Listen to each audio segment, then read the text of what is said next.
I knew that it was caused by mental illness. I certainly had no idea how prevalent it was. And there's no way you can understand the impact that it has on families and individuals until you've experienced it. And I think there's kind of a misnomer. People think, oh, someone killed themselves. They must have been on drugs. They must have been down and out, been unemployed.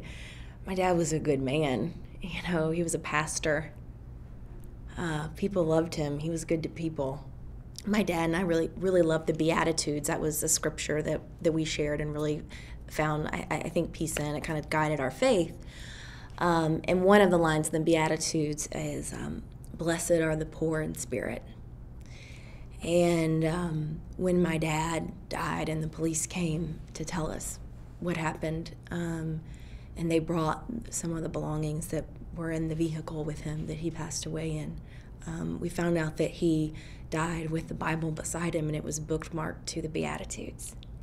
And so I think my dad derived a lot of peace in his last moments from the line, blessed are the poor in spirit, because that's what he was. He was poor in spirit. A lot of people wanted to move on and were focused on moving on, and everyone grieves differently, and that's okay. But this was too tragic, and it was entirely too preventable. There are so many amazing treatment programs and treatment centers out there. And I think it's a problem in the clergy in general that you don't want the congregation to know that you're weak because you're supposed to be the leader, right? You don't want your kids to know you're suffering because you want them to think they can always depend on you and count on you.